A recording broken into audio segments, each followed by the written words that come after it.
Hello everyone. Today we are going to talk about how do we install or configure Apache JMeter. This is one of the multiple sessions that we are going to conduct where we will be talking about how to set up the JMeter, how to record the scripts in the JMeter, how to replay them, how to customize the scripts, how to design the scenarios, how to generate the result, how to run different types of load tests. So this is one of the series, so part of the series. Let's see what are we going to discuss today. We'll start with about the speaker, then we will briefly discuss the life cycle of a performance testing project, then we'll talk about what is JMeter and how to install the JMeter, then we'll talk about how we can run the JMeter. We'll also install plugin manager, and then dummy sampler is one of a plugin that is available, not available in default JMeter setup, so we need to install it from plugin manager itself. First, about the speaker. I am Jitin Chadda. I am founding director at Perfeasy Enterprises Private Limited. At Perfeasy, we provide software testing services to our global clients. The services include functional testing, automation, security, performance, usability, A to B testing, you name it, and we have that type of testing. I have around 14 years of experience in performance, security, building and managing testing COEs. I have worked with multiple domains like investment, in banking, insurance, e-commerce, m-commerce. I have worked in more than 140 projects.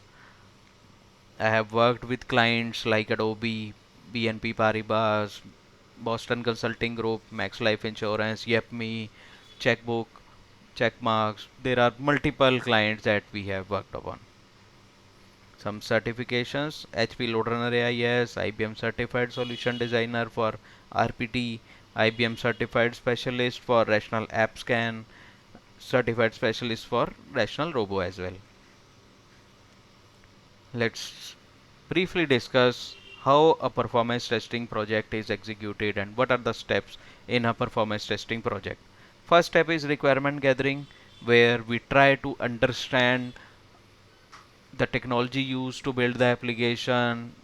We define the scope, we plan for the testing, we prepare the user load model, we understand what are the servers used, what is the architecture of application, everything we do here. So this is requirement gathering plus planning.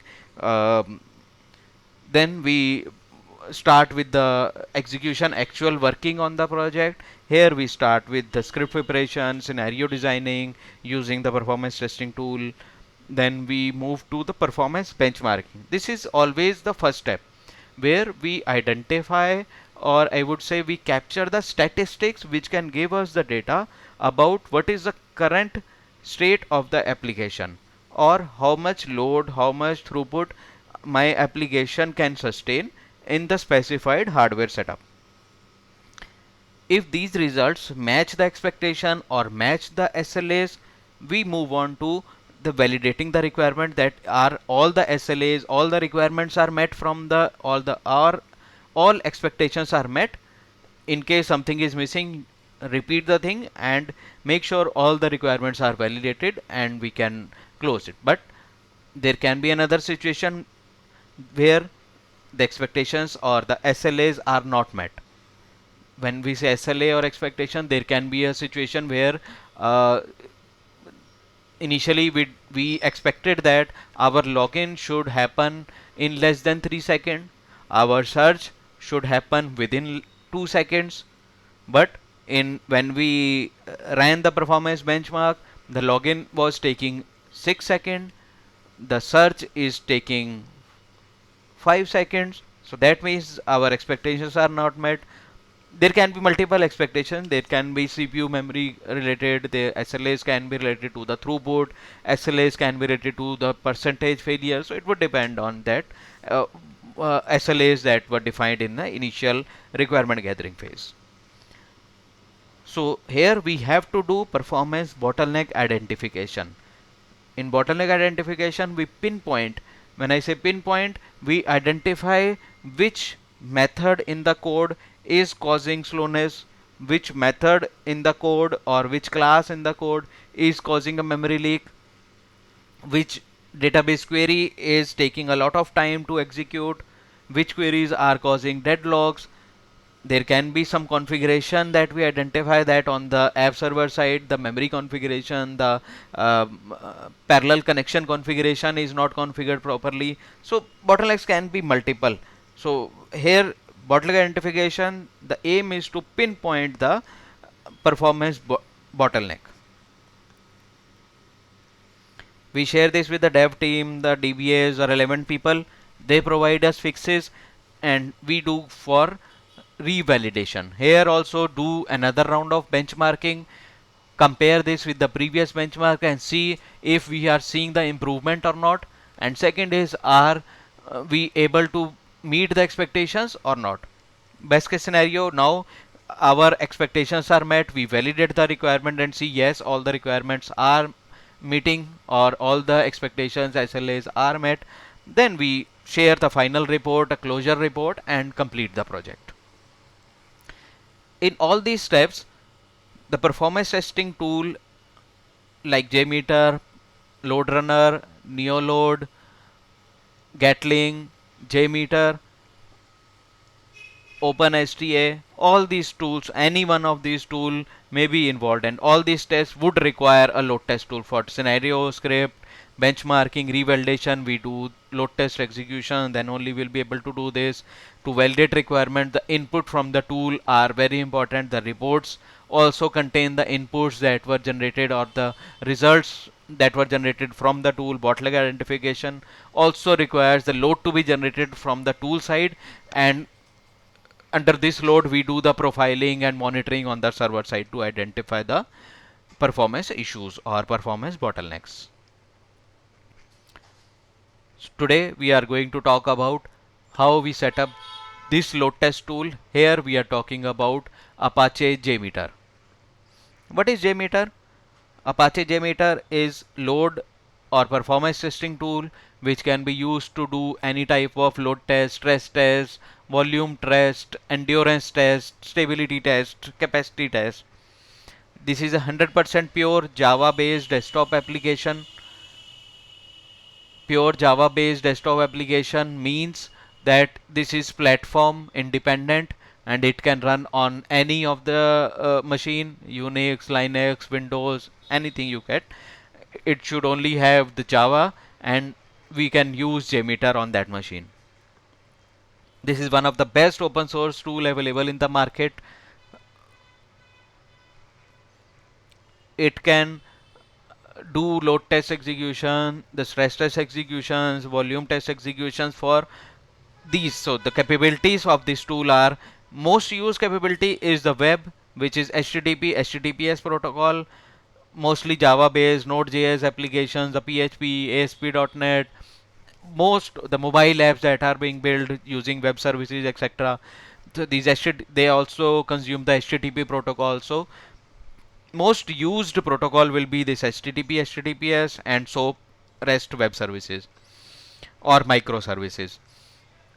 Then other capabilities or the abilities of JMeter are FTP, file transfer protocol. It can test databases using JDBC. It can test LDAP. It can test message oriented middleware using JMS. For mails, SMTP, POP, IMAP. Native commands or shell scripts are also compatible. It can also test TCP, Java objects. So the capabilities are very good. So from an open source perspective, JMeter is very good and very easy to use, easy to manage, and a very good tool. Let's move on to how do we install the JMeter.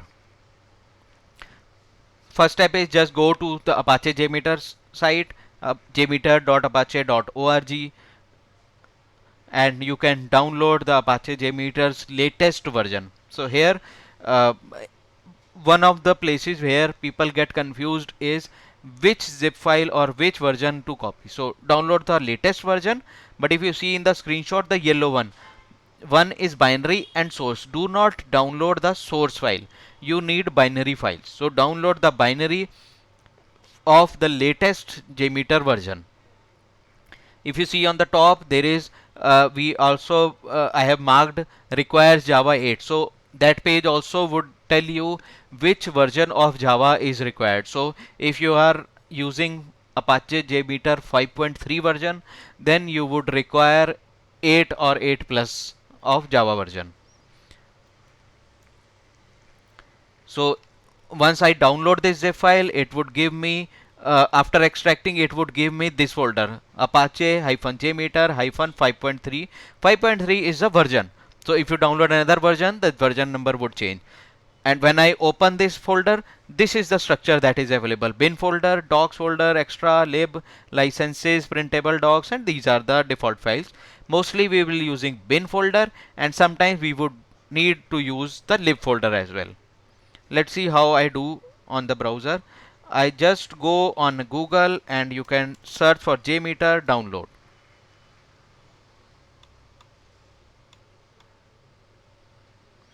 This will give us this result. From here, just scroll a bit and you see the version of the Java that is to be downloaded or installed on my system. So this is the only thing that is installed to run JMeter.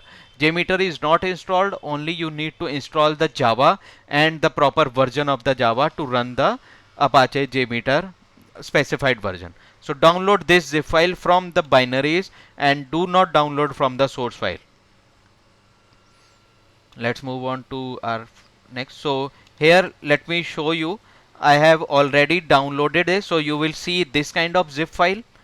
After extracting, you will see this folder: backups, bin, docs, extra. These things will be there.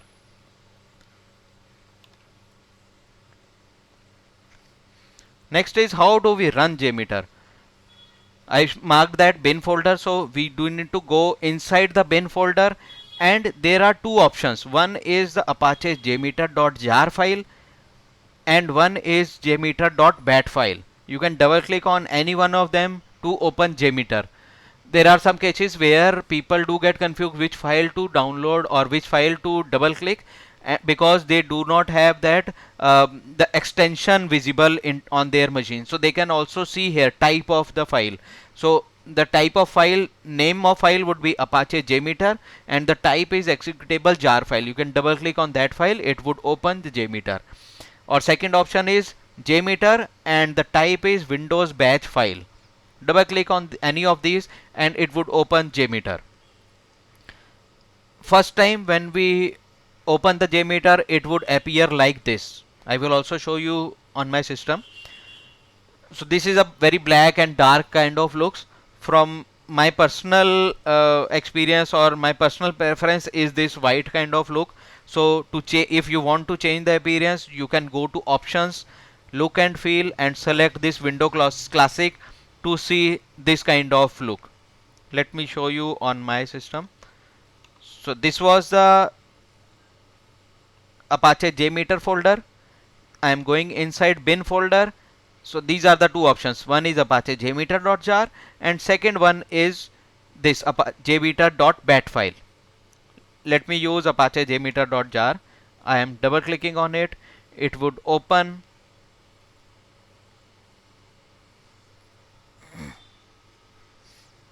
JMeter. So by default it is opening that dark look.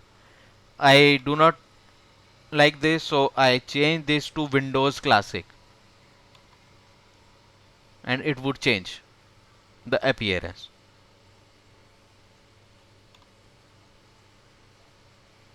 Now the next step is to install a plugin manager. Why do we need plugins? Because by default JMeter do provide a lot of features and lot of abilities are there in JMeter, but how it is still able to, because the technology keep on changing, new things come into the picture, new things are required. So for to manage that, people do create plugins. So depending on our need, we can install any of the plugin that is available in the market, and we can use, or these are freely available. So the plugins we use, and can extend the capability of the JMeter's default version.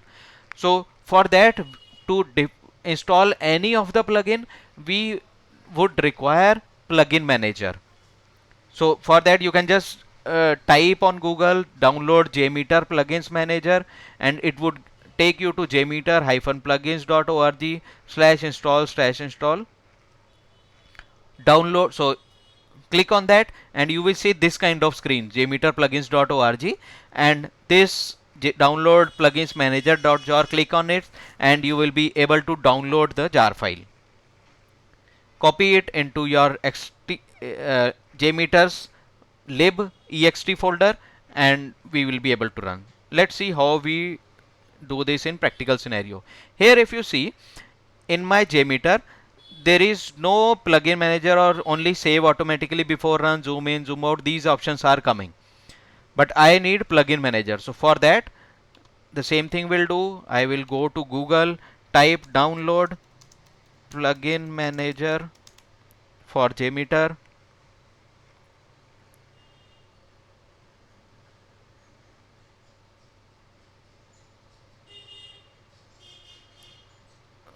We need to reach this screen and download the plugins manager.jar from here.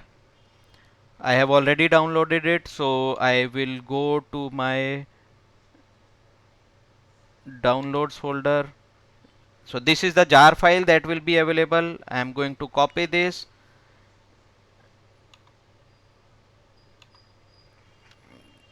go to my JMeter. So here, not bin, now we need to go to lib ext and copy that jar file. Done. Just stop and start the JMeter again. How do we start again? Inside bin folder, we double click on Apache jmeter.jar, and now we should be able to find out in the options the plugin manager should appear. Let's install one plugin manager. So I take an example of dummy sampler. So these are the already installed plugins by default, and for available plugins I click on the. So here one more thing is, this is a tip. So just decrease the size of this window, because what happens is you will not be able to see this button, apply changes, restart JMeter. So go to available plugins, search. I am going to search dummy sampler. It appears, checkbox, select, and click on this apply changes and restart JMeter. It will download the dummy sampler, it will download the relevant jar file and will automatically install it. Now it has stopped the JMeter and it is restarting the JMeter. So after a few seconds the JMeter will appear again. And now let's see, do we have, let me add a thread group, and as a child of this thread group I need to add JPGC dummy sampler. So this was the plugin that I added using plugins manager.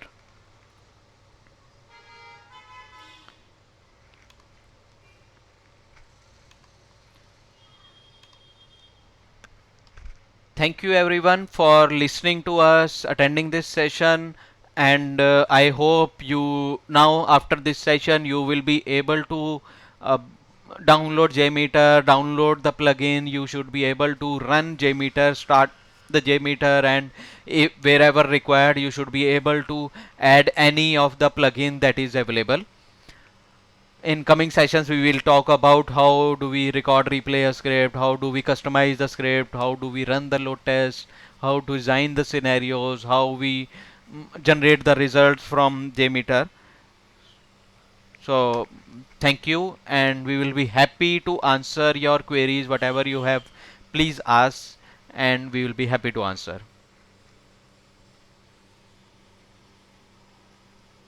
Thank you everyone.